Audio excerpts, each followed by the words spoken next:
ಯಾರು ಗೊಂದಲ ಪಡಬೇಕಾಗಿಲ್ಲ. ತೀರ್ಮಾನ ಇವತ್ತು ಕೋರ್ಟ್ನಲ್ಲಿದೆ. ಅವರವರ ಜಾತಿ ಅವರು ಬರೆಸ್ಕೊಳ್ಳಕ್ಕೆ ಯಾವ ತರವಾದ ತೊಂದರೆ ಇಲ್ಲ. ಬರೆಸ್ಕೊಳ್ಳೋದಕ್ಕೆ ಅವಕಾಶ ಇದೆ.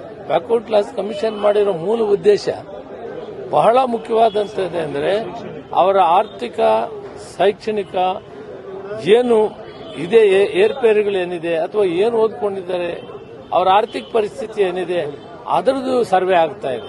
ಇದನ್ನ ಅರ್ಥ ಮಾಡ್ಕೊಂಡು ಆ ಸರ್ವೆ ಆಗುವಾಗ ಆ ಸಮಾಜದ ಹೆಸರು ಬರೆಸೋದು ಅವ್ರ ಕರ್ತವ್ಯ, ಬರೆಸ್ತಾರೆ. ಇದರಲ್ಲಿ ಏನು ಗೊಂದಲ ಇಲ್ಲ. ಯಾರಿಗೂ ಇದರಿಂದ ತೊಂದರೆ ಆಗೋದಿಲ್ಲ. ಯಾವ ಸಮಾಜಕ್ಕೂ ತೊಂದರೆ ಆಗಲ್ಲ. ಬರೆಸೋದ್ರಿಂದ ಸರ್ಕಾರಕ್ಕೊಂದು ಮಾಹಿತಿ ಸಿಗ್ತದೆ.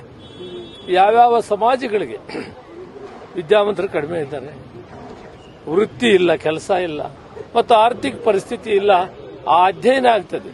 ಇದು ಆರ್ಥಿಕ ಪರಿಸ್ಥಿತಿಯನ್ನು ಅಧ್ಯಯನ ಮಾಡುವುದರ ಮುಖಾಂತರ ಆ ಸಮಾಜಗಳಿಗೆ ಸೌಲಭ್ಯಗಳನ್ನು ಕೊಟ್ಟು ಅವನ್ನು ಮೇನ್ ಸ್ಟ್ರೀಮ್ ಕೊಡಕ್ಕೆ ಒಂದು ಅವಕಾಶ ಆಗೋದೇ ಇದರ ಮೂಲ ಉದ್ದೇಶ.